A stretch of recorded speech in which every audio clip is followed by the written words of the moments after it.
Hey guys, welcome. We're glad you're here. Thanks for being here. Excited to chat a little bit about summertime and see if we can get the summer strategies a little bit dialed in today.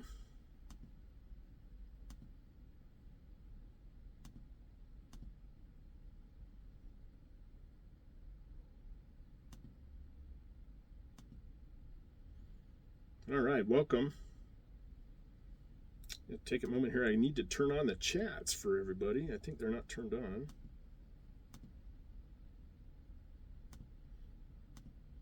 Okay, you guys should be able to type in the chat. Somebody test that out for me. Make sure that that's working. Make sure that we've got some tech that's working here. Hey, Debbie, welcome. I'm glad you're here. Morning, Nicole. Mindy, glad you're here, man. Thanks for being here. Hey, Katie. Let me give it a few minutes here for people to start joining. And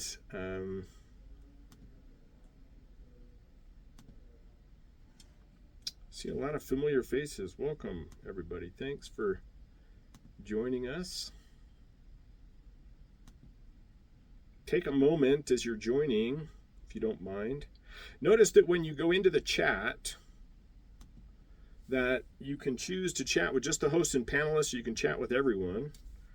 Make sure you know how to switch those two. And just help us out here. Where are you guys joining from?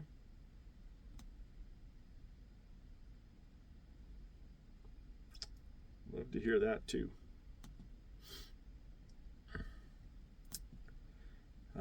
I'm excited about this summer. I think that we've got some things aligned for this summer to be the best summer that we've seen in a long time.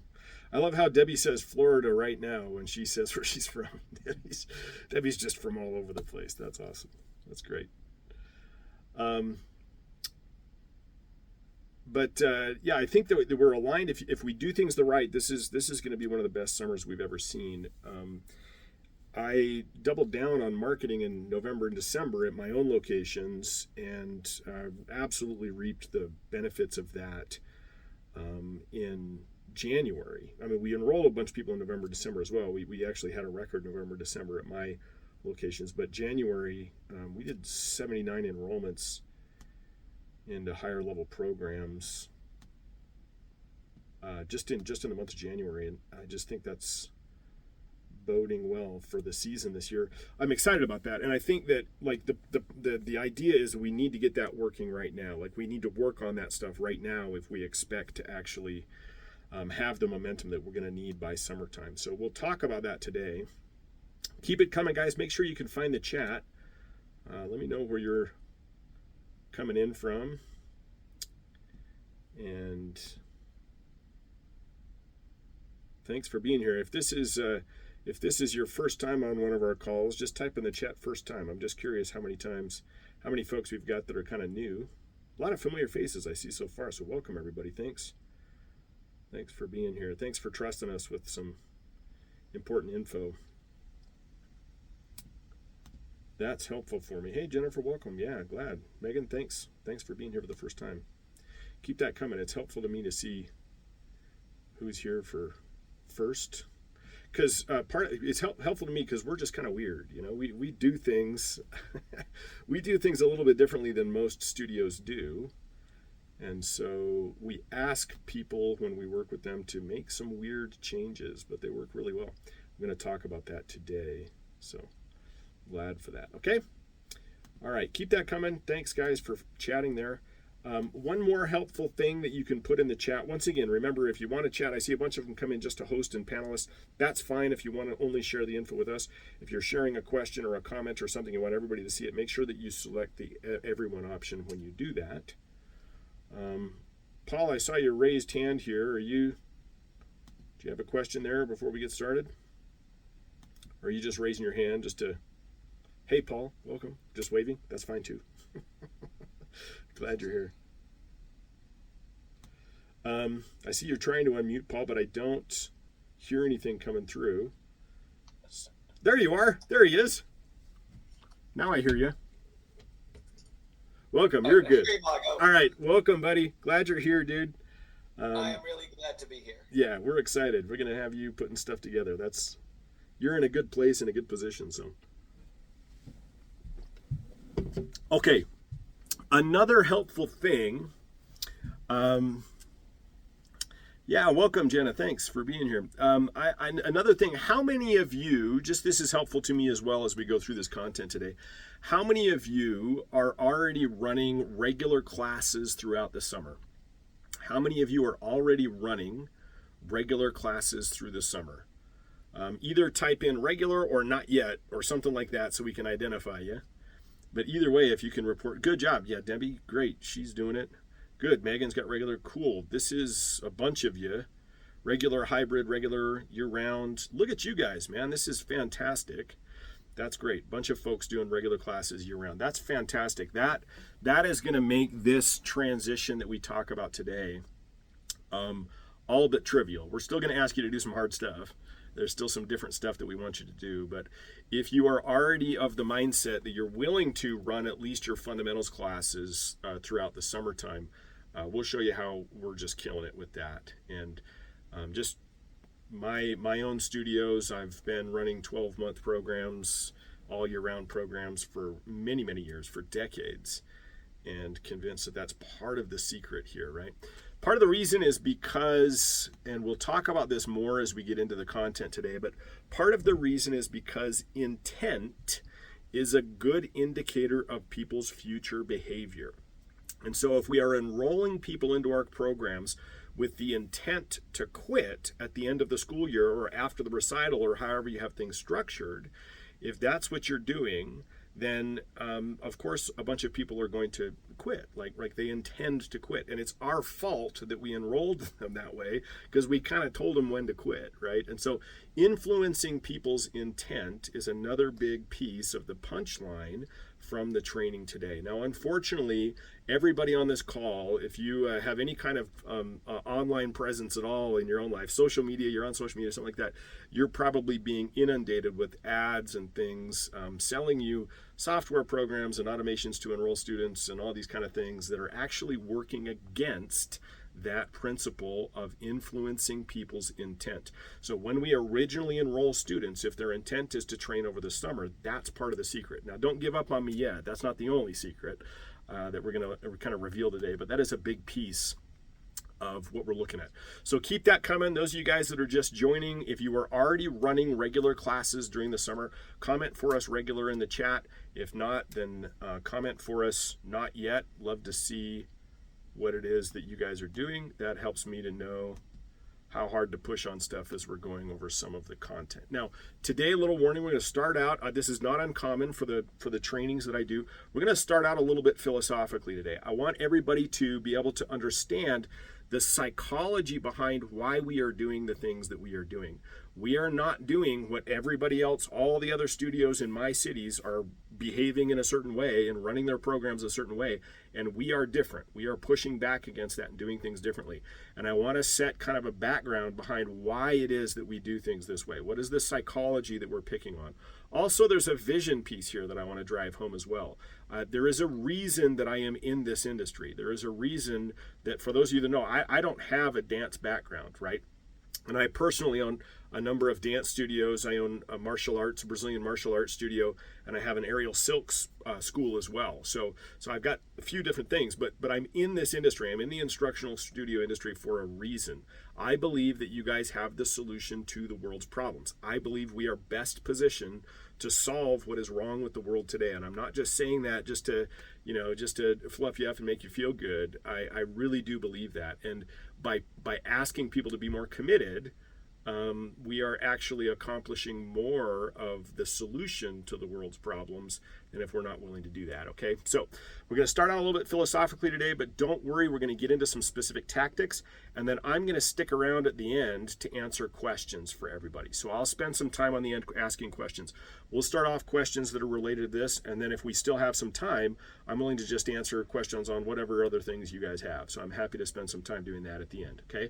But let's push questions to the end. Let me get get through all this content, and you guys get yourself a pen and a piece of paper or something to take notes on, and as you have a question, you write it down, and if we don't answer it by the end, then bring it up at the end, and we'll go over and do some Q&A with you, okay? That's the way that I'd like to structure it, today if we can.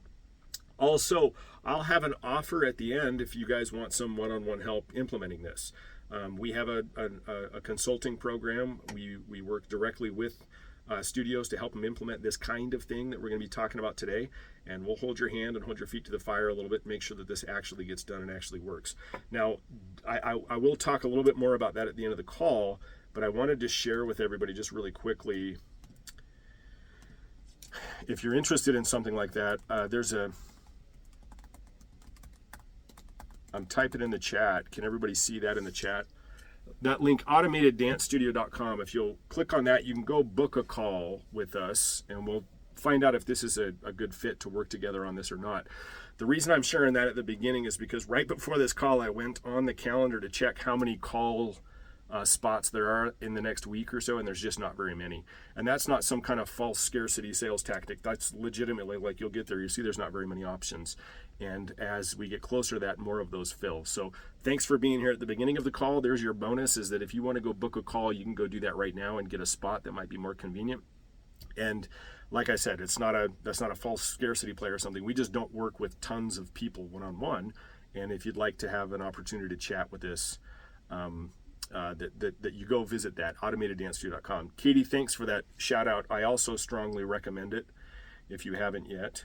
And yeah, make sure you get on there sooner than later. Get on our calendar and we'll talk through that. We've got a bunch of new programs too, and some alumni stuff and great things. So we're really excited about that. New software coming out this month and a bunch of new tools. So get on the calendar if you want to talk about that. I would recommend this time of year just because it gives us the momentum that we need to overcome the summer challenges. Okay, so we're absolutely going to fix it, Rex. We're going to knock it out of the park and take advantage of that and go beat the guys that show up to the call late or that watch the replay instead of the original one to the calendar. Okay. Now, I also don't want to waste your time today. If you're just looking for some kind of marketing funnel to sell your Moana 2 Princess Camps or something, that's not what this is. I have all kinds of marketing and advertising strategies, but we're going to be talking about some strategies here a little bit more broader than that, that are massively more profitable than just some kind of campaign for, running some new Facebook ads, right? We'll show you how to market this. We can talk about that a little bit. I'm happy to answer specifics for what you're doing at the end of the call, but that's not the content. If you're just looking for some new marketing funnel, go talk to the advertising guys and get on their list if that's what you want to do. It's not the solution to the problem. More ads is not the solution to this problem, okay?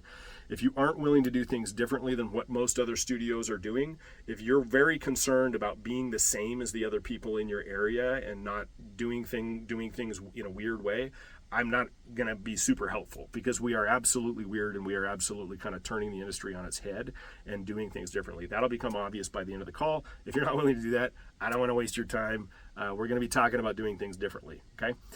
If you aren't willing to stand in your value, I think this is a problem in particular for some reason, especially in the dance studio industry. People are just unwilling to say, I'm actually worth more and I'm going to stand in my value and I'm going to do that. I'm going to ask you to do that. I'm going to ask you to be committed. If you want to attract committed students that are going to train with you all year round, here's what I can't do. I can't teach you to attract people that are different than you. So we need you to be willing to stand in your value, to be willing to recognize the value that we have, and then we can find people, that's the order it happens in, then we can find people that value what it is that you have. So another piece of that, if you're not willing to actually talk to human beings and ask them to commit to things, this is not going to work well for you, okay? If you're looking for some kind of, look, we build software, but if you're looking for some kind of super software that's using AI tools and automations to try and sign people up into your classes without you ever talking to them, think about it. What kind of people are we going to attract with those systems? We can attract people with those systems, but what are the kinds of people? What are we teaching those people when we do that? Now, that's another punchline of what we're talking about today, right? That we are looking for a specific kind of student. And so our behavior needs to mimic and ask people to be willing to make commitments. Is that fair? All right. If any of those things don't resonate with you, you're welcome to stick around, but I'm worried that we're going to waste your time because I'm going to ask you to do those things. Okay. That's part of what we're trying to do. We want artists to have more influence in their communities. I want more artists to have more influence in their communities, and I want to live in the type of communities where artists have more influence. You think about it, those are the places that are the best places to live. In the places where artists are squashed and not allowed to express themselves, those are not fun places to live, right? Oppressive governments often oppress the arts first, as that's the direction that they're moving. Those are not fun places for us to live. I want the artists in your community to have influence, greater influence than they currently do. And I know that might sound like more than just retaining students over the summer, but retaining students over the summer is a piece of this. Now, let's take a step back. I warned you about a little bit of the philosophical part here. This is part of my vision and what I call my higher level messaging, the reason that I'm in the business that I'm in. There is more going on in the world today that you guys have the answer to, that we need to pay some attention to. Let me give you some examples about that. This is more, in other words, than just talking about how do we make more money in our businesses. It's not just about that, okay? Let me show you. I'm going to share my screen here for a second. This is some data that I stole from a guy named Jonathan Haidt. You may be familiar with some of his work. If you're not, you should make yourself familiar with his work. He's been tracking, in 2015, they noticed some disturbing trends. He's a social psychologist, and he noticed some disturbing trends, especially among young women. And they've tracked those trends back to about 2010, when we get this hockey stick growth on stuff like this that you're seeing on the screen right here. Major depressive episodes in the U.S. amongst U.S. teens have, both for boys and girls, but significantly more for girls, increased since 2010. Something going on here, okay? Another little thing here, the percent of U.S. undergraduates, so a little bit older kiddos here, with mental illnesses. And the mental illnesses that are standing out most are anxiety and depression. How many of you guys that have been in this industry for a while that serve this particular demographic have seen this? How many of you have noticed this? I want to point a couple of things out here as we're going. This is a lot of people that I've talked to about this, I talk about this kind of stuff all the time, but that we're trying to rally around the solutions to these problems. Think that it was COVID. It wasn't COVID. This started back in the 2010s is when these trends began. COVID did not help. Okay, COVID did not help. But this data here on this chart that you're looking at right here doesn't even include 2020. Okay, so is this impacting everyone? It's not impacting everyone. It's impacting very specific age groups.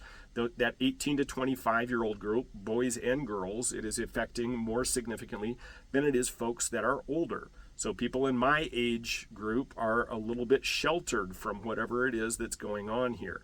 And we're having a massive impact in whatever it is that's causing this on that particular age group. And this isn't just people self-diagnosing or being overdiagnosed from some sort of like counseling culture where everybody's supposed to go in and get psychological, tell me about your mother style counseling. It's not just from that. Emergency room department visits for some kind of self-harm. Look at that hockey stick growth from about the same time, especially among the young women. Now, young men, of course, are being impacted by this as well, but it's particularly dangerous for young women. Now, it's not just the girls. The boys are being impacted differently than most of the girls are. U.S. teen suicide rates, we were improving this. In the late 1990s and early 2000s, we were making massive improvements in helping decrease the teen suicide rates for young men, and then something happened in 2010 and we hockey sticked back up. We're starting to make some improvement over this as well again, and but it absolutely something is being tracked to the same thing. Daily screen time, this is not even just in the United States, this happens all over the world.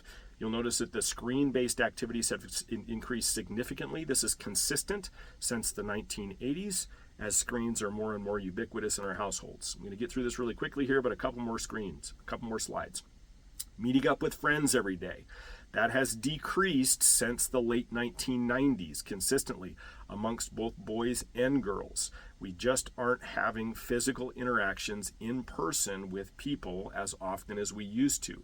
One of the causes of this is an increase in helicopter parenting, where children are just simply, we're trying to protect our kids, and the reality is that we're probably causing them more problems in the future by being overprotective of our children, okay? Not allowing them to self-govern in groups in their own age range. Another one, daily time with friends has decreased significantly since the 2010s. Obviously something going on from the same time. Social media use amongst adolescents, I'm guessing many of you understand that that is a piece of the problem. Anybody want to guess when the iPhone released the first front-facing camera? Anybody want to guess when the iPhone released its first front-facing camera? Margo, what does this have to do with summer enrollments? Anybody want to guess? It was in June 2010, okay? In June 2010, there were some changes in the technology that people consistently were consuming that had an impact on how we actually interact with each other. Now, this problem is not just a social media problem. For those of you that hang out with me a little bit, what is the problem? The problem is not just social media. What is the problem? Do you know what the problem is? Can you type in the chat? Anybody know? The problem is actually asynchronous communication. A big piece of this problem is communication where we are trying to talk, where we are not sitting and looking at each other in the eyeballs or having a live interaction. Yeah, Jenna, that's exactly right. People can't communicate as well. And this is why, okay? This is an example today of synchronous communication, where you can show up live to a call like this, and we can talk through some strategies, and we can learn some things, and you can ask questions, and you can raise your hand, and you can make comments, and we're doing that live, okay? Human beings were built to do that. And asynchronous communication, social media. I can post a picture of myself and then wait around with bated breath for the next 36 hours to see if anybody likes it or makes the kind of comment that I want them to make, or the person that I'm hoping comments the way that I want them to. Text messaging, emails, all of those things are example of asynchronous communication. AI is not going to fix this. Automations in softwares where we are not actually communicating with human beings are not going to fix this. I want you to write this down. If you're taking notes, here's your first little thing that you need to remember. People are more committed when they make commitments to other human beings than when they make commitments to software programs. Right? People are more committed when they make commitments to other human beings than when they make commitments to software programs. Fair? All right, we're going to expound on that as we go here. You guys, but let's not let the real take-home message here, you guys have the solution to this problem.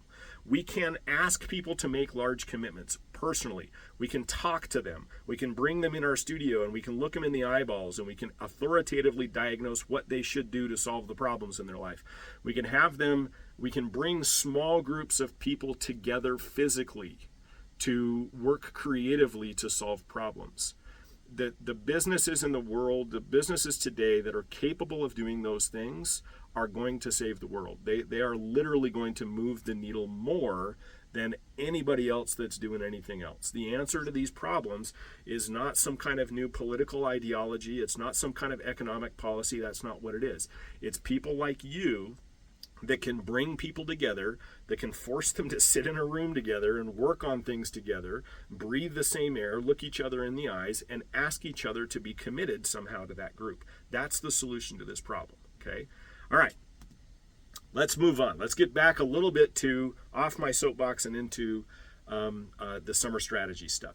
For how many of you right now does revenue go down over the summertime? If revenue goes down for you, just type in the chat down or something like that if revenue is currently going down over the summertime. All right? Good, cool. Thanks, guys. Keep that coming. Would love to hear that. Good. Some, little bit, going down. I know some of you are still commenting hosts and panelists, so not everybody can see that. Way down, down somewhat. A bunch of those coming in. I'll read them off if they're not available for you guys to see those responses as well. And I appreciate that. Keep that coming. If it's going down over the summertime, let us know. Let us know about that. Now, here's why summer revenue being down. It's important to see how common this is, okay? It's not because you're a bad teacher, you have bad programs, or nobody likes who you are. Though sometimes that's what it feels like. Like if our stuff was better, more people would enroll. That is not true. That is not the solution to this problem. You can only make your classes so good until you hit the point of diminishing returns. And then making your classes better is the right thing to do, but it's not going to have an impact on how many students you have. Okay? Being embarrassed about those numbers going down isn't going to help you solve the problem. And thank you for those who shared that. That's exactly the point we're trying to make. This also, it's important to understand that it's not your fault. We are consistently being sold on the idea that we should be running our studios a certain way. We're trained to think a certain way. And it's almost like this cult mentality. Do you guys feel that? And we ask the question, well, what are most people doing to solve X problem? I do not care what most people are doing. Most people don't have good solutions. By definition, you should write this down too. By definition, what most people are doing is mediocre. What most people are doing is mediocre. Let's ask the question instead, what are the people that are successful at whatever I'm trying to solve, retaining students over the summer or whatever else, what are they doing, and can we go copy that? Is that going to work? It's not your fault that this is happening. There's this like cult-like tidal wave that is overwhelmingly teaching us to do things in a way that we shouldn't be doing things, they're not serving anybody, right? And it's not just a question of profit, it's a question of solving these other problems in the world.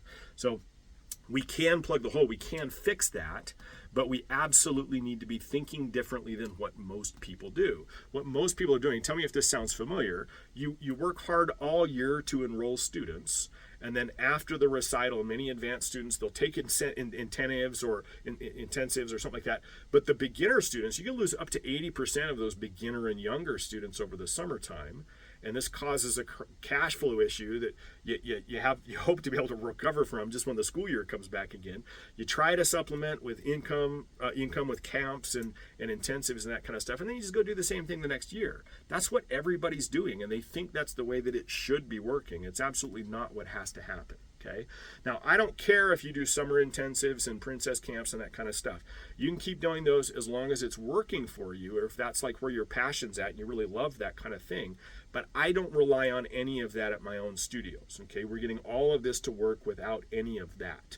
And when I say we're getting this to work, really, what does that mean? I'll share with you my numbers at my studios. And what I'm doing is what most of the clients that work with us are doing as well. Pretty consistent numbers if you'll change it. Before we jump into that piece, a couple of myths that I want to dispel. How many of you feel like everybody in your area goes to the beach or something like that over the summer? Everybody goes to summer camps. Parents want to take vacations, so they're not willing to commit over the summer. Or that most people want some kind of short-term commitment over the summertime. How many of you feel like that's true? It might feel like that's true, but almost always it's because of the way that we're talking to our students and prospective students. They are learning those responses from the way that we're talking to them. So there's lesson number 3 that you ought to be writing down. The way that you talk to people not only influences the choices that they make, but the commitment that they have aligned behind those choices. The way that you talk to people influences the choices that people make, but it also influences the commitment they're going to have. If we drive people, beginner students, I don't care what you do with the people that know, like, and trust you and have been your students for 14 years, you can get away with all kinds of stuff with them. But the beginner people that are coming in, if we're running them through automations and we're having them enroll online and figure out the classes themselves and then hoping they show it, like all of that kind of thing, what are we saying to those people? What are we unintentionally communicating to those people when we treat them that way? Okay, what is happening when we do that? Okay, and what can we do to fix that?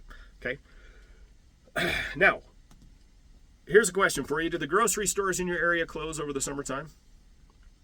How many of you guys have karate schools that in your area or Brazilian jiu-jitsu schools is the big one right now? How many of them close over the summertime? How about the law firms in your area? Do they shut down over the summertime? Why? Why don't they shut down? Why don't they do princess day camps instead, or whatever their variation of that is? Why are they not doing that? Well, the short answer is because they sell to the people that are still around. There are people who will go away for vacation. There are students. Sally goes and stays with her dad in San Francisco, and then comes back home during the school year. Like that is a real thing. Of course that happens, but it's not 100% of the people. Let me share a few more little stats with you guys here. Show you a little screen share here. Now, this data is actually about 2 years old. I actually captured these images a couple years ago, but you can go verify all of this. The trend is even more consistent today. COVID screwed up the trend a little bit, but it's more consistent today than it was in 2019 or 2022 and 2023 when I pulled these numbers. You can go find these numbers at trends.google.com, and trends.google.com is a cool little tool that allows you to check search terms over time. So how many people are searching this particular term during different times of the year, for example, in different areas and different variations of searches. You'll notice that there's a consistent drop. You can see this pattern. It almost looks like a heartbeat. This very consistent pattern from one year to the next. There's a consistent low point on this pattern right there. Now you see it happens every single year. Who wants to guess in the chat when that low point is? In other words, when are the fewest people searching for terms like dance studio? It's very consistent through the year. What time of year are most people, or are the fewest number of people searching for what you have? Anybody know? Anybody want to take a stab? When is that the lowest? Jenna hedging her bets here by saying November-ish. Good job, Jenna. You're actually right. It's actually December. Pretty consistently every year, that goes down the most in December. Now, this isn't the purpose of our call today, but there are some great ways to compensate for that. We did a massive number of enrollments in December this last year at our own locations, because we actually take advantage of that and leverage that. We'll show you on a call for holiday advertising how we actually do that. Really cool stuff, but we can actually take advantage of that. Now, pretty consistently every year, there's this little double peak, right? There's a little bump and then another bump right after it. Every single year that happens, there's a consistent like that. Anybody want to guess what time of year that is every single year? The highest search for dance studio throughout the year. When is that? Who wants to guess? I'll give you a hint. There's a repeating theme here for the content of this. It's actually the summertime. That's the summertime. Okay. Don't take my word for it. Go verify this for me. I know none of you want to believe that that's the case because your lived experience might be a little bit different than that, but it is actually in the summertime every single year, okay? Every single year, this is very consistent. Now, a couple of other things. Of course, there's a couple of other anomalies here on this chart. That right there, what's that right there? The lowest time in history since 2004 when Google started making this data public. What's that right there? Of course, that's COVID.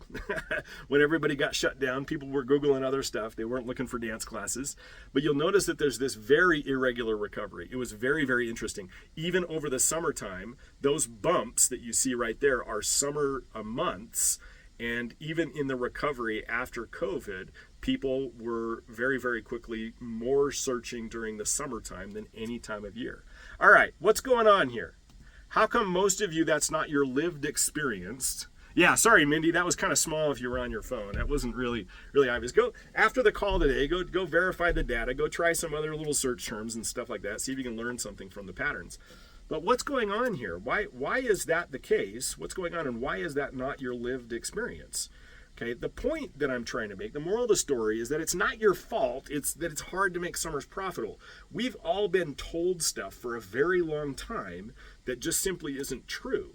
And the traditional summer studio model, it is fundamentally flawed. So the studio that you grew up in, the model that they're following, that you probably somehow copied, whether intentionally or not, made sense in the 1950s and 1960s. We'll go into that some other time, but it does not make sense anymore today. It is fundamentally flawed.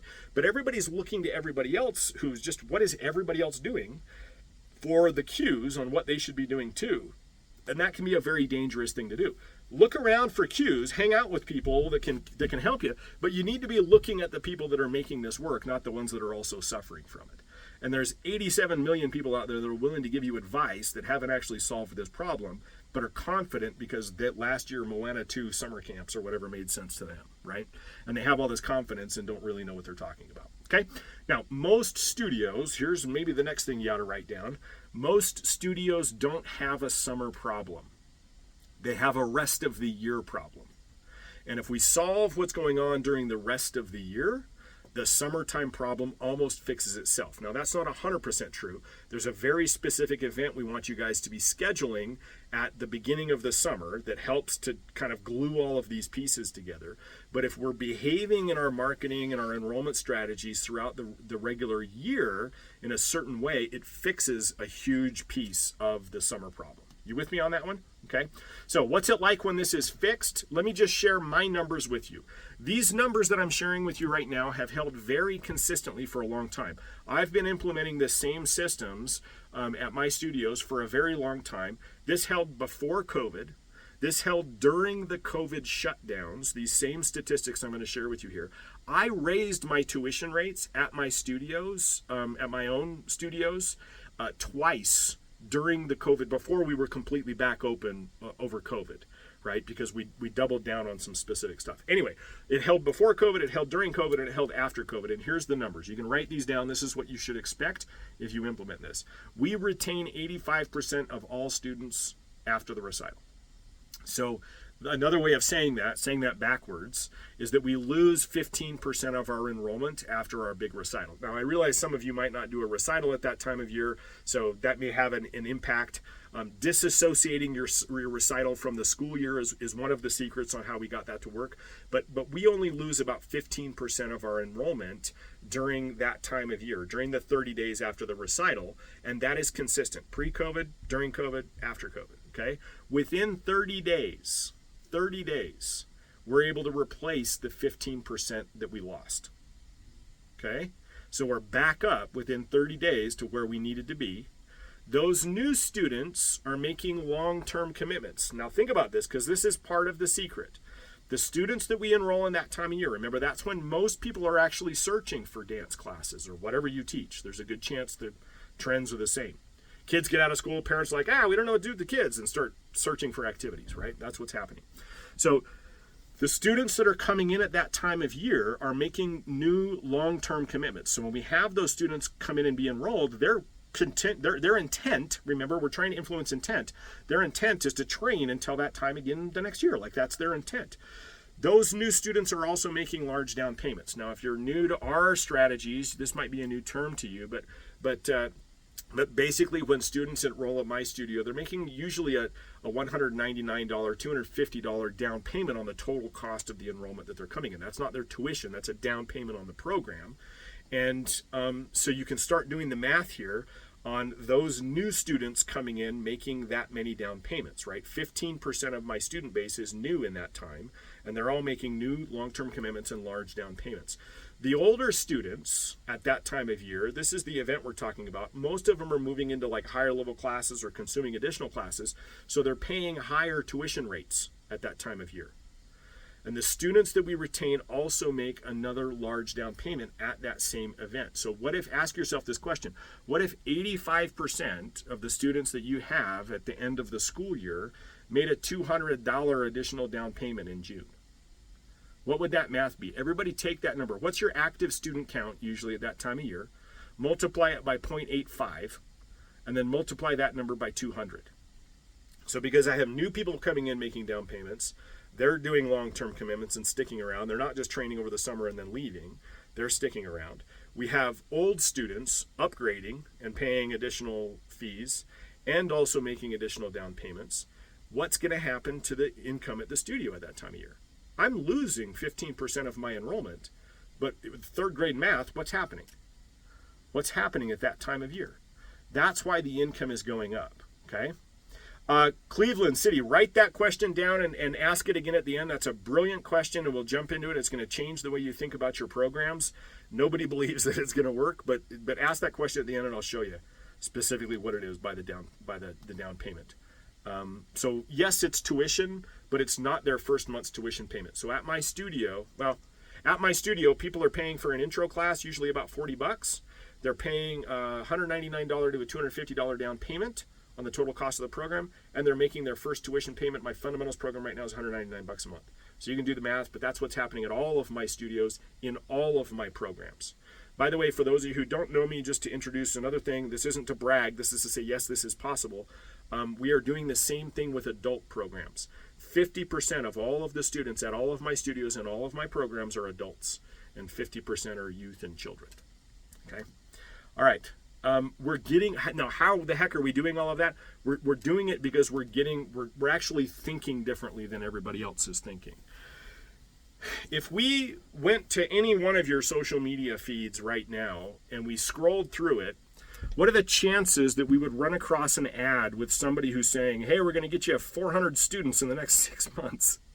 Or a software program saying, hey, we're going to save you a boatload of money by doing online enrollments. Like, what are the chances we'll run across one of those ads in your feed right now?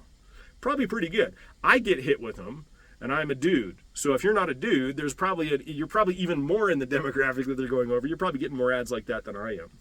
We think it's a mistake to think about your programs this way, okay? So let's grab your piece of paper and your pencil. We're going to get into how we're actually doing this right now. What is it that we actually need to do? Yeah, KK says we're getting 5 a day. Yeah, at least, man. That's what they think is the solution to this problem. It is not the solution to this problem. Here's problem number 1, okay? Here's the first change that I'm going to ask you guys to make. 80% of all of the marketing that you do should be pushing traffic to a paid intro, not a free intro.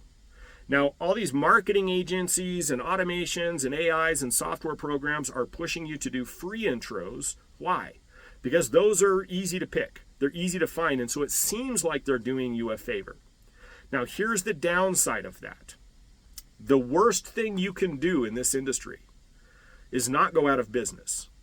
It's slide along laterally and never accomplish anything, and it's because we filled our studio with students that are not paying what they would be willing to pay, that are not paying what they see as the actual value, and you don't have the money to scale.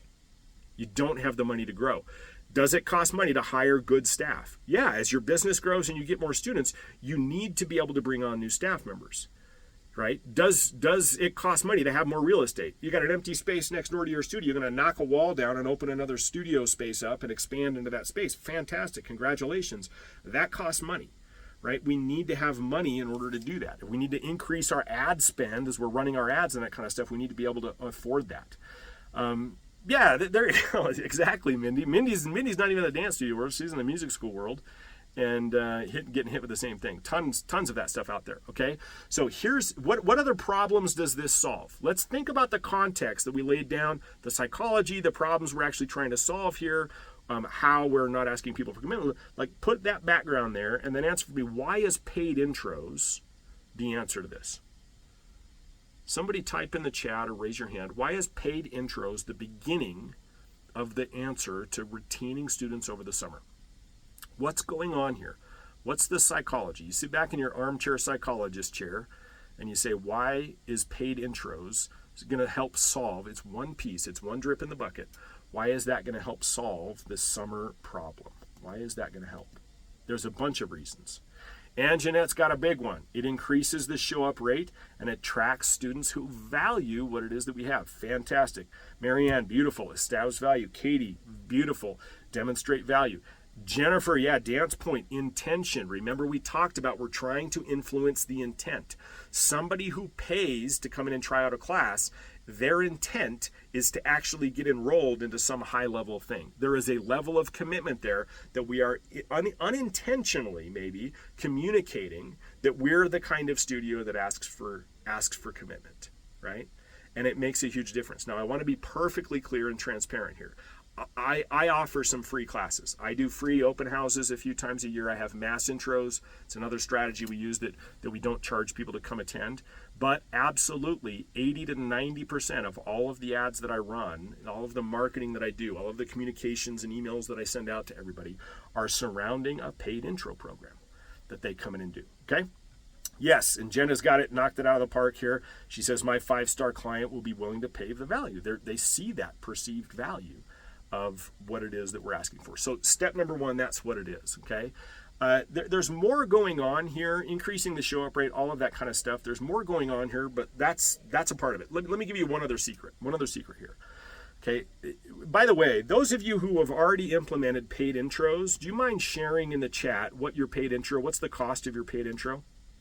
What are you charging? Just for everybody to know. Just so that everybody can see.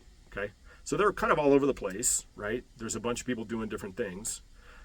All of the people who have commented so far, a lot of these guys are clients of ours, so that's kind of cheating, but that's fine.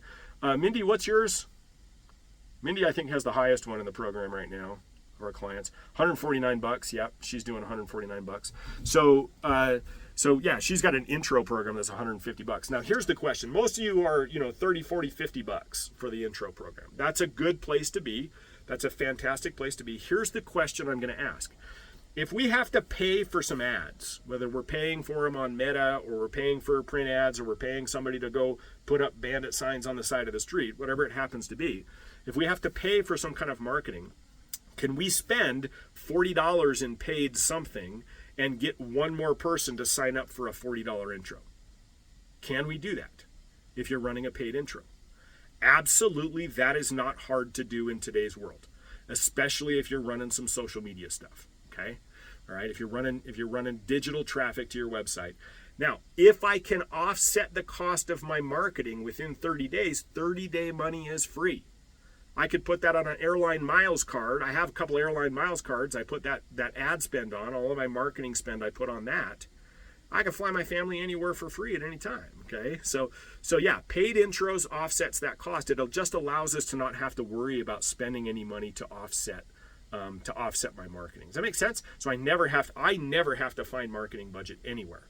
The people who are charging those intros never have to worry about not having enough to market their stuff because they can acquire a new intro class for less than the cost of an intro class. Make sense? Okay, that's step number one. Paid trials, level of commitment, and no excuses about I don't have money to market because it's all back on my bank account within 30 days, right? I gave it to Mark Zuckerberg or whoever, and he gives it back to me a couple weeks later. All right, enrollment conferences. Now, most of us have been trained to think that we should be using asynchronous communication of some kind to enroll people because it's cool. And guess what? I said this at the beginning of the call. When people make commitments to software programs, they are less committed than if they look you in the eyeballs and tell you they're going to do something as a human being. AI is not going to fix that. Okay? You guys have seen just as well as I have how much pushback there is against AI. AI is going to solve a bunch of problems. Please don't. I'm not disparaging AI. I use it every single day. I've accomplished some amazing things just in the last 3 months with some cool AI tools. What I am not using it to do is replace myself in the communications or my staff in the communications that they should maintain personally. They should be creating relationships with people before they enroll. Does that make sense? Okay, so an enrollment conference, when I use the term enrollment conference, for those of you guys who are kind of new, all I mean by that is at some point, a human being should say to a prospective student, authoritatively and prescriptively, this is what you should sign up for and here's why. A human being should diagnose that and prescribe that. Just like if you were at the doctor's office, you don't go to the doctor's office and they run a bunch of tests and they say, okay, when you get home, go to this website and it's got 20 treatment options that you can choose from. That's not how that works. We need to be doing the same kind of prescriptive thing, okay? And when we're selling, when we're making an offer to people, the other problem with those tools that a lot of people are using is that they are selling classes and not programs. They are selling classes and not programs. What is the difference, for those of you that already know, the fan club that's obviously here on the call, what is the difference between a class and a program? And I don't mean that by definition, but I mean that by result. What is the difference when somebody enrolls in a program as opposed to just signing up for a class? What are some of the differences? Oh, Jenna's implying something very, very important here. Man, Jenna, you just derailed the conversation, but that's a really good point, okay? There's a difference between somebody who comes into your studio. What Jenna's saying there, if you allow me to expound here, Jenna, there's a difference between somebody who enrolls in your studio and says to themselves, I am taking a dance class, and somebody who comes into your studio and has the mindset switch where they say, I am a dancer, or I am a musician, or I am a martial artist, or whatever it is they are. If we can get them to flip that switch, we call that the intent. It's an intent switch. What do I intend? It's an identity switch. How do I identify myself, right? Mindy, also, it's not necessarily time-based. The fundamentals program is intent-based. A program is intent-based. Our goal with the fundamentals program is to get you into level 2 or whatever it is. It doesn't have an end date on it the way that online enrollments or however else you might be doing it has an end date, right? And so we sign somebody up for a class, and this class runs from January until May or whatever. You just told them when to quit, whereas a program has an intent as opposed to that. Okay, but everybody, just for those of you that are new, I guess you can't see some of these because they're coming in for hosts and panelists and not for everybody.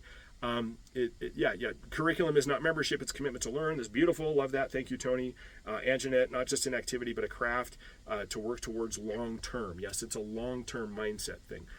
Katie, yes, absolutely, there's a demonstration of value here. So, Katie, thank you. Yeah, everybody, thanks for those comments. You guys know what you're talking about. That's exactly right.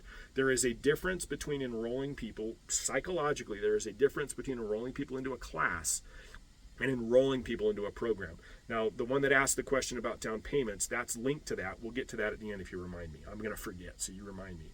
But that's part of it, is that we're signing people up for programs, and we're able to have long-term intent. Now, the programs that I sign people up for at my studio, there's lots of ways to do this, but how I'm doing this in that enrollment conference comes with a 12-month commitment.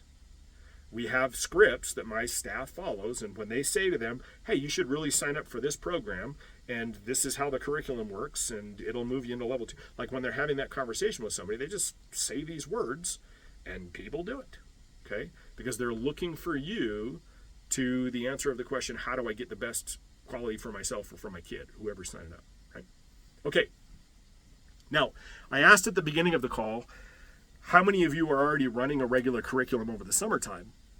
And it sounds like a majority of you are. Many of you are. And that's fantastic. I'm excited about that.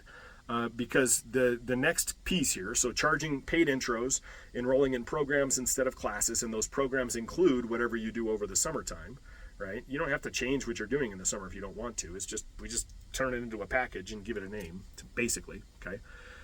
Can we run fundamentals classes at least over the summertime? So is there a way for us to just at least have beginners? Remember I told you, like, who do we usually lose? Who do we lose the most of over the summertime?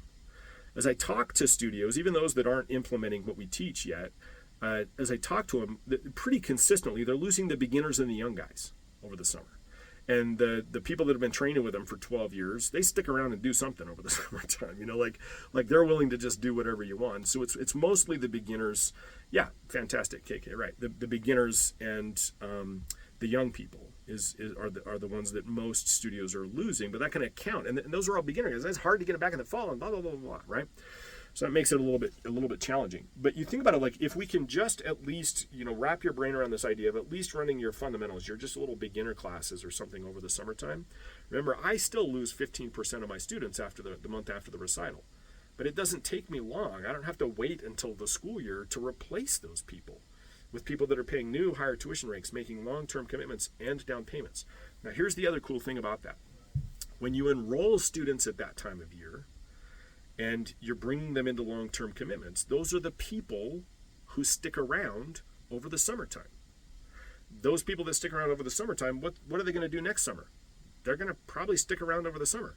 What kind of people do they hang out with? They probably hang out with people that are willing to come in and take classes over the summertime.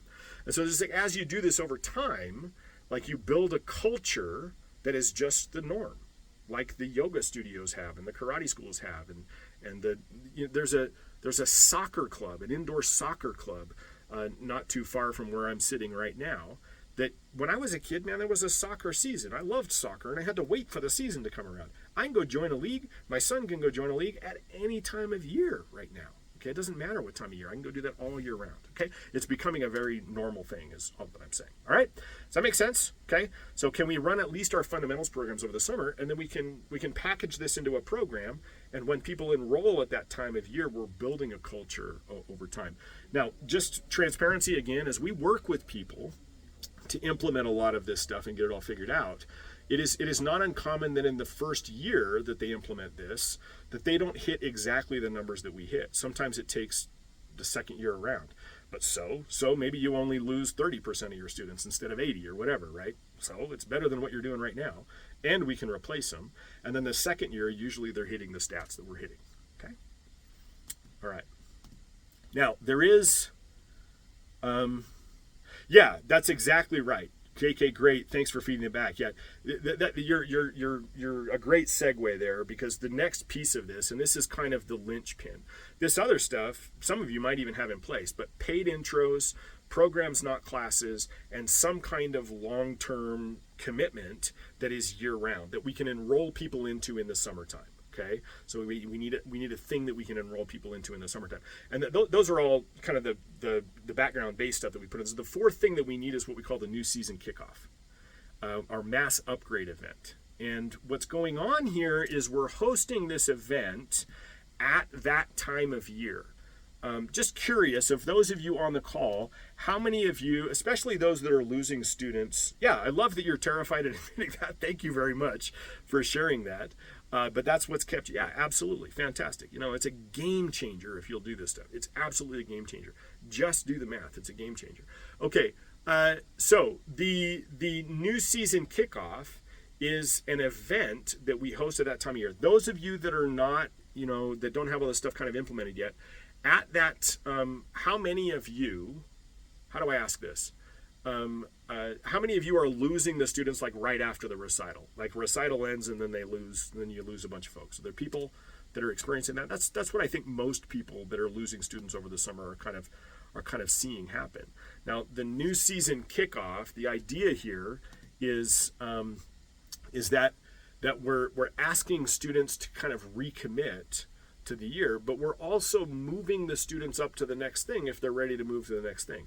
And if that's consuming more classes, it may be. These people just trained with us for the year, and we're asking them, it's like, hey, if you're really looking at serious about this, and there's a script that we use, and then we're going to upgrade these people into kind of the next thing that they're doing. And they make that commitment, and in order to make that commitment and reserve their spot in the class, right, they're making another down payment and signing another agreement to continue training. And it sounds like I know that some of you are probably going, Margo, there's no way this is going to work in my area. But you see these people in the chat right now that have already had this implemented. It's absolutely working. And it is absolutely the solution to the problems we were talking about earlier, not just the financial problems. People need to be asked to make commitments. They want to be challenged. They want that. They are starving for that today. Okay? That is what is missing in their lives. We don't allow them to go home and spend the summer on screens and posting on Instagram, right? That's not what's going to happen. Parents are terrified of that happening to their children, losing that momentum over the summertime. Okay? All right. New season kickoff. Yeah, thanks, Jenna, for sharing that. You lost 11% after recital. Jenna's doing better than me. That's great. We knew about it ahead of time. New season kickoff is back. Yep, there you go. Good job. That's exactly the result that we consistently see when you do this, okay? All right, here's the sales pitch. This is going to work in your area. We have this working all over the world, and it solves more than just the financial problems over the summertime. You can go implement this on your own. We can help you. We can hold your hand and walk you through that. We've done it a bunch of times with a bunch of people and gotten some amazing results off of that. If you always do what you've always done, you're going to continue to get what you've always gotten. This year, as we're looking at the potential economy, I'm not trying to be a fearmonger, but it may be worse. We need to make some changes to compensate potentially for things on the horizon. Ask yourself the question, are things going to get better just on their own? Is that the way the universe works? Do things just tend to improve on their own when they're left to their own devices? That's not the case. We're looking to drive people who are committed and willing to invest in themselves to our programs. It is easier to do that when we are that kind of person, okay? What's the cost to not fix this? Let me call out some of the people that have this implemented here. Let me call a few of you out. I appreciate some of you that are already shared. One of you saying that this is what kept our studio open last year. I think that's fantastic. Thanks for sharing that. What are the costs to do this? Sherry, thank you for sharing that. This program saved my life. I honestly appreciate that. Anjanette, thanks, man, for sharing that as well. That it saved your business. Love it. What is the cost to not fix it? Some of you that have this working well, let's talk just in down payments. Just in down payments, those of you that don't mind sharing, maybe you don't even have this math in front of you, so maybe this is unfair. How much did you make in down payments just off the new season kickoff last time you did it? Anybody have any estimates on that? Just guesstimate in your head, maybe.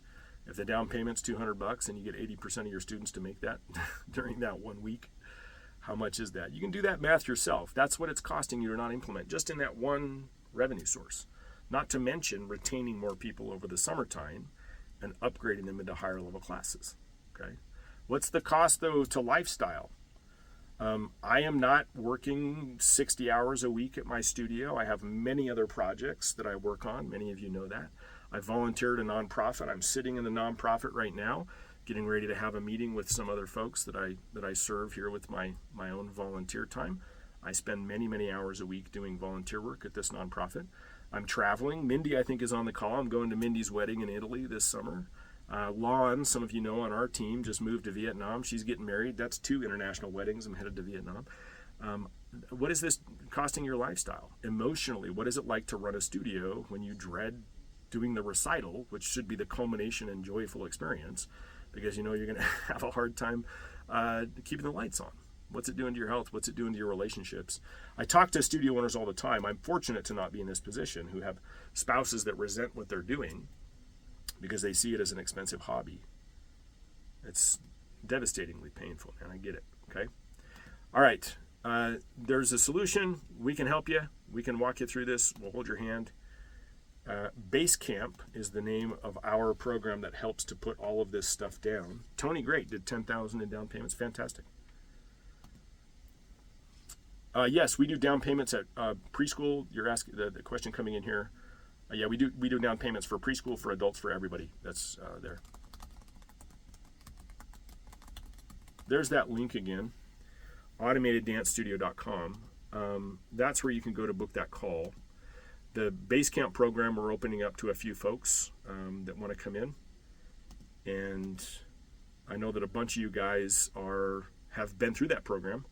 We have some additional new programming too, if you're interested in adding that. Same thing, go book a call and let's chat about kind of what's next, and let us know a little bit about the position that you're in so that we can really take advantage of that call. My guarantee to you is that on that call, I'll help you figure out how to make 10 grand in less than an hour. Okay, that's my guarantee. We'll be able to do that. We're just good enough at finding the low-hanging fruit, but not everybody gets the same information on that call.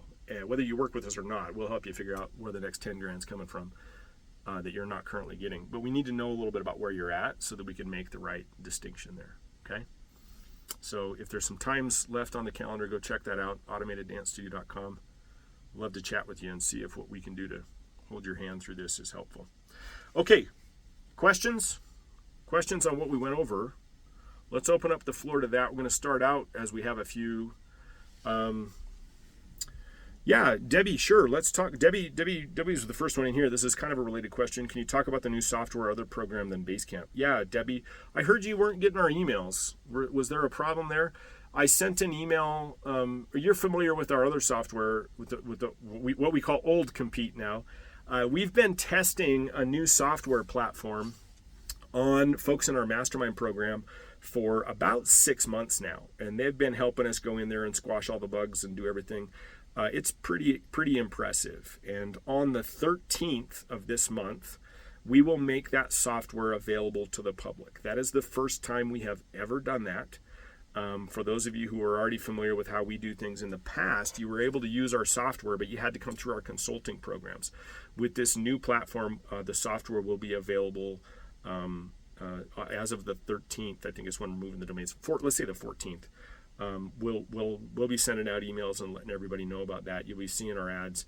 And we believe we've found, Debbie, I know you already know this, but we've found some ways to solve the asynchronous problem, right? This isn't just online enrollments. We set up a prospect pipeline, and it manages actual human behavior as opposed to just AI, right? And so we're pretty proud of those pieces of it. It does everything that the old software does, but it's got a bunch of new bells and whistles. Over the last 6 months, we also developed some tools, for example, and this may not be the answer for everybody, but we developed some tools that allow you to share your space. So inside of that same software program, there's an entire thing that's kind of like Airbnb, where you upload photos of your studio, and then we figured out how to go get like yoga teachers that'll come use your space during the day, or a church that'll come in on Sundays, and we figured out how to share that space at a very, very simple and profitable way, where you're not bringing in one-time users that aren't going to respect the space. You're bringing in people who care about the integrity of the space. And so not only are they paying to use the space when you don't want to use it anyway, but you can set up these agreements so that they're cleaning the space and helping with security and a bunch of those other things as well. So that's kind of a cool thing. The new software has a bunch of other tools. There's ways for you to create lessons and upload videos and things that you can make available to students. This is another great retention tool, so that there's training that they can go through, and that if they they aspire to move into the next class, they get some additional training, those kind of things. It's really cool. It's cool stuff. So we do have that.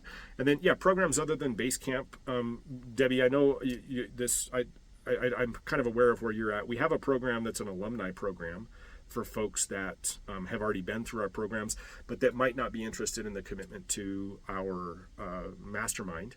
The mastermind we also cap, so we limit the number of people that are in that program. We're not trying to go get 8,000 studios in there.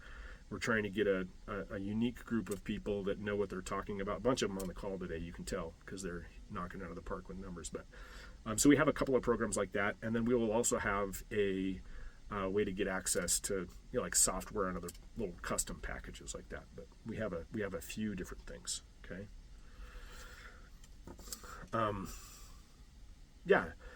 No, space rental is a bonus thing, especially like that's not the answer for everybody, but we have a call on the 25th of this month.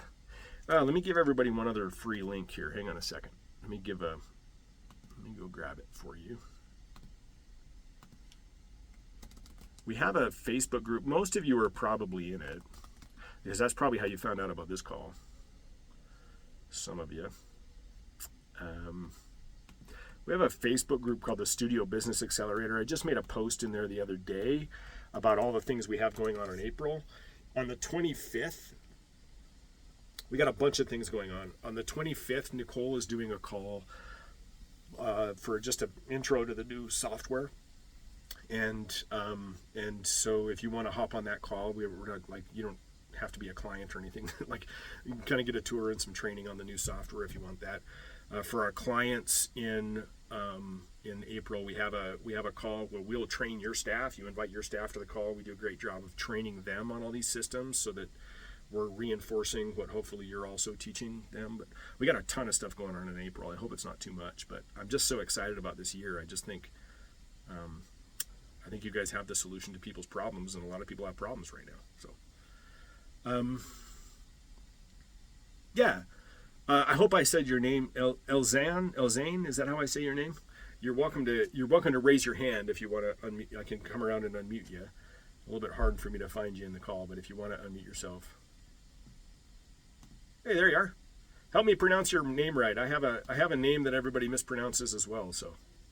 It's Alzan. Alzan. Okay, that would have been my third guess. Fantastic. Yeah. So your question is the paid intro. Would that be a class you offer, or also a program? It is we have like a lot of people are doing a lot of different things. Okay. The Mindy who's charging the most is doing a private lesson for a paid intro, which is cool. You don't have to do that. My recommendation is that it is just a Costco-sized sample of what you're already doing. So all of three of my programs, I have dance studios, I have martial arts studios, and I have the Aerial Silks studio. And all of them have the intro structured a little bit differently. And so they solve specific logistic programs. In my dance, do you run a dance studio? Dance, yeah. Yeah. So in my dance studio, it's just a 2-week trial. And it's like a 2-week trial. Yep, it's a 2-week trial of what we call our fundamentals program. And they're paying, I think ours is at $40 right now, $39, something like that. It's just basically it's not a smorgasbord offer. It's not come try as many classes as you want. There's specific intent. So once again, there's that word again, intent is what we're trying to influence. Whatever we think they're going to sign up for, it's 2 weeks of that. Does that make sense? Yeah, that makes sense. Yeah, I'm really resonated with this, because that's been a battle for me within this industry, is knowing my worth and my value. I used to be a principal famous dancer in South Africa, and now I live in Austin. So it's like trying to figure out how to get people to get on board with paying the worth of the school and what we offer. So this has really just resonated with me, and knowing that you just have to kind of package it in the right way. Let me give you a little bit of a little positive spin on that as well. My closest competitor, for my, like, at least at one of my locations, my closest competitor is about 3 blocks away. And they look, as I get on their website, I don't know them personally, but look like they have a great program. The instructor looks competent, and they, have a nicely designed website and stuff. But we charge 4 times as much as them. And I know that because they have their prices all listed on their website. Most new students that come into our program will pay 4 times as much as what they're paying over there, and they're 3 blocks away. And so, that's very encouraging. Yeah, I hope that it is, because a big piece of this is how you approach it. And it is absolutely possible that most people in Austin don't value the arts. Of course, that's not true, but it's possible. But I don't care, because can we go find 300 people that do? And let's just go find those people and do business with those, and let everybody else train at the YMCA or whatever. Like, that's kind of the attitude that we have. And I hope that's encouraging, because it's working for all of these people on the call that share. Yeah, no, that's extremely encouraging, actually, because it's something that I've been sensing and wanting to apply in my gut, but it's just super grateful to hear that you guys are doing it and that it's working, and I'm not completely out of my mind to want to charge higher prices than everybody in Austin, because I know the worth and the value of the training. I 100% guarantee you can make this work in Austin if you pull those levers the right way and do it in the right order. 100%. It's just like we got people in Houston doing this. Are you kidding me? You compare Houston to Austin? I mean, come on, man. Yeah, awesome. Yes. Would you recommend to put the prices online, or to not put the prices on the website?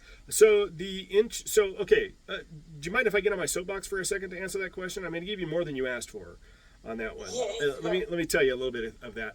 I actually don't put my tuition rates on my website, and I don't put my schedule on my website. And it's not because I'm hiding it. It's because I know that if people can't find it, they'll reach out and ask for it. And then what happens is we can start a conversation.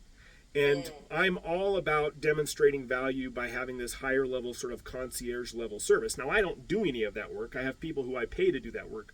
I don't make the phone calls and stuff, right? But if somebody comes and say, hey, I couldn't find a schedule on your website. Oh, yeah, we don't put it on the website. We just don't want to confuse anybody. And this is why. And by the way, were you looking for classes for yourself or somebody else? Boom. Now we got them, right? And so I don't put any of those on my website. But the website for me, this is key. And if you want, I have some training on how to, design your website so that it converts better. I'm happy to send it to you if you reach out to me. Go join that Facebook group or whatever. Find me online. There's not many. You're in there already? Okay, cool. Did you get on a call already? If you want to book a call with me, I can help you out with that too. We can go over some of this stuff specifically for yours. But here's the thing. The other piece of this is that your website shouldn't be a brochure that gets information out to people. And this is a mistake that people have made in the digital world. They think that it's just a digital 3-fold brochure to show information and how awesome you are. That's not what it is. What it really needs to do is it needs to capture the contact information of the people that are on the website. And if I'm doing that, now I can start a conversation. I don't care so much about if they understand all the answers to the questions. I'm not trying to answer their questions. If they have questions, they'll converse with me, and that's what I want, right? And so I guess that's a long way of saying what my website is trying to do is capture the contact info of the people who want the $40 intro. That's what it's trying to do. Yeah, that's completely different to a lot of the marketing things that I've learned. And that's why all of those, I get it. That's what they think they can get to work, and then that's what everybody's doing, and that's why everybody can't keep their students over the summer and pay their rent during the rest of the year. And they don't have enough money to scale, right? Like, it's just, that's exactly why, is because they're doing what everybody else is doing. And we've turned it on its head. Last piece, okay? Last piece. When you start tracking your stats, here's a really good question for everybody on the call to ask yourself. How many people hit your website and don't enroll in your program? Like, everybody that I ask that question to doesn't know, right? Yeah. I know the answer to that number. And I want 15% of everybody who hits my website to sign up for the intro. And if my website is getting 15, so if I get 100 people on the website, 10 of them are bots, 5 of them are me and my staff, whatever. I want 15 of those people to fill out that form to get started. Yeah, for sure. That's a good conversion. Yep. And that's pretty easy to do. And in your area with the city, I mean, you don't live in rural Tennessee or something, like you're going to kill it with that kind of stuff. It's going to work. Yeah, yeah. Thanks so much. How do we pronounce your name? I call myself Mago. It's actually a Portuguese Okay. word. It's a name from Brazil. So I love it. Well, thank you so much for that. That was super yeah, helpful. you bet, man. Let me know if Yeah. we can help more. Love it. Cool. Thanks. Jenna says, just throw it in my face. That's right. Website info. Yeah, there is a KK. There is. Yeah, in Basecamp, there is this section on. I think it's called Website Basics. That's the training in there, and it'll show you. And if you need more than that, I have frameworks and everything. Like you should have this image on this page and put these words here, and you just customize it. That's why all of our clients have websites that look the same. It's because it works, right? 5 pages. That's all it is. And that absolutely converts best. That's another. Oh yeah, Jenna. Yeah, Jenna's one of our examples of people that are doing amazing things in very small places. But yeah, it works there too. As a matter of fact, it's more important if you're in a rural area, because you just simply can't afford to. When there's only 12 people in your village, you can't afford to make very many financial mistakes with your business. You have to have it all dialed in. Running adult programs also is key in rural areas. And those guys are so grateful for that. I bet Jenna, I bet you have a cult-like following, man, with your adults. Yeah. I bet that if you shut that program down, they would be very disappointed. Yeah, fantastic. Cool, guys. Other questions that you have? Good questions. I know there was a question. Love it that your adult program's your strongest. Yes. Adults, let's talk about that. I forgot. Somebody, they might not be on the call anymore. Some folks have jumped off, but the down payment, there was a question about the down payment, and it's a down payment on the total cost of the program. Just like if you buy a car, depending on how much you put down, the amount that you pay per month is different, right? If I have a certain percentage of my students that pay in full for the year. And if they pay in full, what's their monthly payment? It's 0, because their down payment was 100%. We're asking people usually to make a $200, $250 down payment, and then whatever's left, we divide into 12 payments, and they pay that throughout the year, right? That's how we calculate that number. And we have a few different offers. Sometimes grandma comes in and is willing to put $1,000 down or something, and then the monthly payment's $50 or something like that. So, yes, adults, we have that absolutely dialed in. And I'll give you some basic stuff here, and then no joke, you should go hop on my calendar, and let's chat more about it. But yeah, 50% of all of our students are adults, and our students are making the same commitments that the youth are making. And so my adult aerial silks program, for example, my fundamentals program there is 2 times a week. There is no option to do punch cards or drop-ins or 1 time a week. And it's not because we're mean, it's because we are looking for a certain kind of student, people that are actually going to come learn this. The fundamentals program is a 12-month curriculum, and then they do a tryout, and then they can move into level 2 if they pass their tryout, and they're making a large down payment on that as well. And the answer to that is we have a specific landing page that we design on our website that is designed specifically for adults to sign up for an intro of some kind. And then we run marketing specifically targeting just the adults, because part of the problem with adults is that they just don't know that whatever you teach is possible for them, right? They don't go, oh, I wonder if there's a progressive, ongoing, high-value ballet program for me to enroll in. They don't wake up in the morning and think that. They're being sold ballet bar and fitness and punch card and drop-in stuff. And so we just explicitly have to tell them that this is what's going on, and it works exceptionally well. For those people that are already implementing those strategies for adults, they'll get a click-through rate 30 to 40% higher on all of their ads that they run for adults than they do for their youth. That's how much in demand this is, okay? And whether you're running an exclusively adult program or you're supplementing for your kids program, let me riff on that for just a second too. I don't want to take too much more time, but the other reason that having an adult program is so valuable is because it builds bench strength for my staff. So when I hire new staff members, I just hired 2 new SSAs a few months ago, student success advisors. They're our administrative staff. They have a bigger role than just being admins, but we call them student success advisors. I just hired 2. Both of them I already knew because they were just part of the studio world already. So I just pulled from there, right? And so when you have this ongoing adult program, that's one of the problems that it solves is it makes hiring trivial for teachers and administrative staff. The other thing is that we can get adults to come in during the day. So we're killing it in all kinds of places with like 11 a.m. ballet classes and stuff for adults because we don't need everybody to want that. We just need to go find 20 people that want that. You know, that's easy to do. So, yes, just your question about discounts for down payments, if I understand it correctly. Well, kind of. We'll show you how to create what we call an offer you can't refuse. Like, why would I sign up today and not wait? What's the answer to that question? Sometimes it's discounting down payments. Now, to be honest, most people when we talk to them about down payments don't believe it's going to work. And so we need to do something where they like discount the down payment significantly because they just need to get used to saying it to see that people will do it. And that works really well too. Eventually, you don't need to discount the down payment. We do a discount for paying in full. So we give a 5% discount if you pay for the year in full.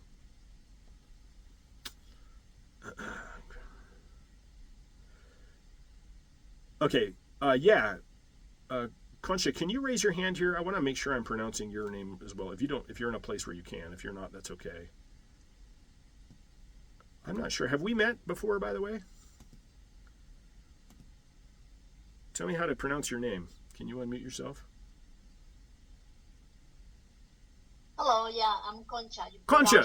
All right. Fine. I was very close. Okay, so your question was, are we creating separate classes for the intro, or do they take current classes? Like, that's kind of what you're asking there? What are we filling the intro with? Yeah, because actually I had a call with one of your people. Oh, cool. With probably Sherry. She and I are the only 2 that do those calls, so probably. Yeah, I think it was Sherry. And so, right, like we're small, and when I have people coming, like if it's in the middle of the school year that the class is already more advanced, it's kind of hard for them to just come and do a trial. Mm-hmm. And if I had to wait to have enough people to do a trial, then they disappear. So that's why I'm saying what you do with them. Yeah, gotcha. So let me give you an example. There's always a solution, and everybody on those calls structures their classes a little bit differently and that kind of thing. At my studio right now in my dance programs, you can't come enroll in a dance program right now because they are too close to recital and everybody's working on choreography. If we take a new dude and stick him in there, they're all confused and screw up the choreography, and it frustrates my teachers and all those kind of things, right? So that's a great example of that problem that you're describing. So what we do at this time of year is we open up what we call interim classes, and they're basically just holding tank classes that are at inconvenient times that are open on our schedule. And so like it might be a Friday afternoon, it might be a Saturday afternoon. Instead of taking 2 classes, they might come back to back on classes. It just depends on what we're trying to continue to enroll. But everybody who enrolls into those interim classes knows that it's a temporary thing. And in 2 months when we do our recital, right as soon as we do those recitals, that everybody in the interim classes is going to move into the regular schedule. And that's part of how we retain people so much over the summertime, is because they know if they don't stay enrolled, that all these people in the interim classes are going to take their spots in classes. Does that make sense? And it's just a temporary thing. We don't run those all year round, and we just have a holding tank at that time of year where we can continue to enroll people. The other thing that we do to solve that problem is the adult program. Again, that's another problem that this solves, which is why I advocate for it so much, is that my first year adults don't perform in the recital. Most of them don't want to. By the time we get them in level 2, and then they're all excited to get a costume and be on stage, and we put them all on stage. But that means that I have interim classes and adult classes that I can market and push really heavily right now, and that builds some momentum so that when the schedule opens up again after recital, I've just got all of that sort of cultural pressure for people. Does that make sense? Yeah, so that's an interim class, but it's not an intro class. Isn't that a difference? No, they can come do their intro class in the interim class, right? Because it's just beginning basics technique class, basically, is what it is for 2 months before we throw them into the regular class. Now, let me give you another example here. So this Brazilian martial art that I teach is called capoeira. It's super weird. And it's not like anything anybody's kind of ever done before. And we found that if we use an intro class and we just chuck people into the intro class that they're confused and frustrated, and it's kind of hard. And so we actually, and Aerial Silks is the same way.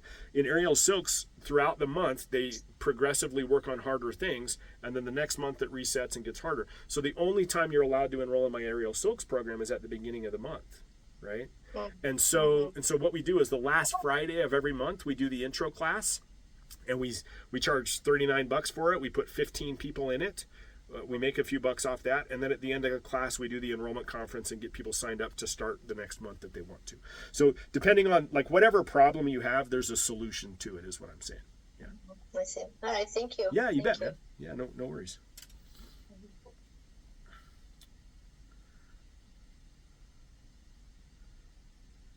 Yeah, the down payment, man, it's a secret nobody believes, man, that it's going to work, but it does.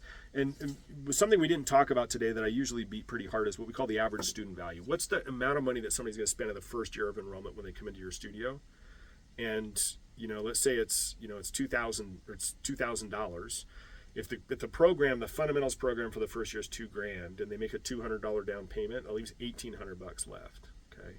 And we divide that up into 12 payments, and it's $150 a month or whatever that is that they're paying. And if they make a bigger down payment, then their monthly tuition is different. That's another way that software has trained everybody to think incorrectly about their programs. I get that this is a lot of stuff. I don't mean to overwhelm anybody. I'm trying really hard not to, I want to answer all your questions, but I don't want to overwhelm you. We don't always start with this thing when we work with you. We'll make sure that all this stuff, we implement it. The first thing you should be doing is charging for intro classes somehow, okay? Then we can figure out the rest of this stuff. As long as we can get that to work, it becomes almost like cheating. It's a different world that you're running all of a sudden, okay? Right on. All right, guys, great call today. Thanks. Any other questions on any other subjects? I got a couple other minutes here before my next meeting. I'm here at the nonprofit. If not, then we'll call it a day. Thanks for being here. I am sincere. Oh, please go ahead. Unmute yourself again. So I'm a Christian person. I love learning. No, that's why we're here, man. That's why we're here. Well, thanks again. So if you're doing 12 months, right? When does your season start? Because I love that you're doing recital at the end of summer, because somebody mentioned it on the chat, because that really is a great incentive to keep them enrolled over summer. We got people doing them in August. We got people doing them in January. We got people doing them all kinds of weird things. Yeah, you don't have to, but that is one solution. What we're trying to do is disassociate our calendar from the school year. Because when you associate your calendar with your school year, you're unintentionally telling people when to take a summer off, because that's what they do for school in the United States. Mm-hmm. So would you still then say, for instance, example, I'm going to use South Africa as an example, so January to December. So the recital would then be end of December, right? Okay, go ahead. Keep going. No. So my question is, would the recital still be the end of the year of your 12-month enrollment year, or no? It would still be somewhere in the middle to stop people from thinking that that's the end, is the recital. What I want you to start doing for yourself, here's my patronizing advice. I want you to stop thinking of this kind of as when does my thing start and end, and instead for your fundamentals, for beginners, which is a huge majority of who's going to come and sign up for classes. Of course, you're going to get advanced people to come in, especially with a program like yours, you're going to get that. But a huge majority of the people are just going to be beginners that are out there looking for stuff, don't know any better, right? So at my studio, all year round, there is an opportunity for them to enroll. Okay, I do my new season kickoff, that mass upgrade event we were talking about in the training. I do it the week before my recital. I do my recital in June, big recital in June. Okay, we do a little show in December. We do a Nutcracker one year and then another little thing the off year. But I do a new season kickoff the week before the recital. They get feedback from their instructors. They're told by the instructor authoritatively, you should now go enroll for these classes. This is what's next. And that's what's happening at that time of year. Now, the beginners that just enrolled 3 months ago, they're going to go through the same experience at that time of year. But what the instructors are going to say is hey, great job in class, Sally. You're doing awesome. We need to work on this. We need to work on this. We want you to be in the fundamentals program for this much more. And then we'll move you into level 2. So they're still, even though they just signed up 3 months ago, they're still making some kind of a recommitment at that time of year and getting feedback and being told what to do next. Does that make sense? Yeah, that makes a lot of sense. And so it's not, it's like, and it really is just the way that you talk to people, and they don't have to make the decision themselves. What all your competitors are doing is driving people to a crazy online enrollment thing with 40 different options of classes to enroll. They don't know what to do. And if you just hold their hand and say, this is what's next, they will just do what you say. And when you're running a program like super high quality, whatever that you're running, like, it's more important for them to understand those things, and they just don't. They don't understand it. Mm-hmm. So just taking their hand basically and going step by step. This is your next step. This is what's next. You know, the martial arts studios have done such a better job of this than the dance schools. Like, you walk into a martial arts school, and on the back wall they might have written, "We are a black belt school," and then they have all of their different colored belts. So from the day you walk in, there's your goal 4 years from now or 7 years from now. You know, whereas we're having people walk in and go, "I don't know, you want to try a 6-week thing?" You know. Yeah, no, completely total mind shift. I'm loving it because it's just, again, like, it's been such a gut thing for me, and it's just learning how to implement things like that. Super cool. Thank you so much. No worries, man. Yeah, you're doing the right thing. You're thinking the right way. Great questions. Yeah. Okay. All right, guys. Any other questions? Going once, going twice. Talk about whatever you want. All right. Meet us in the Facebook group if you have additional ones. Thanks for being here. This year we are positioned to take over the world. Like, there are people who are feeling some pain and feeling some stress, and you have the solution to that. And I would ask you to stand in your value. I would ask you to not be afraid to ask people to make commitments. That is how we will solve the world's problems. You guys have that. Thanks. Talk to you soon.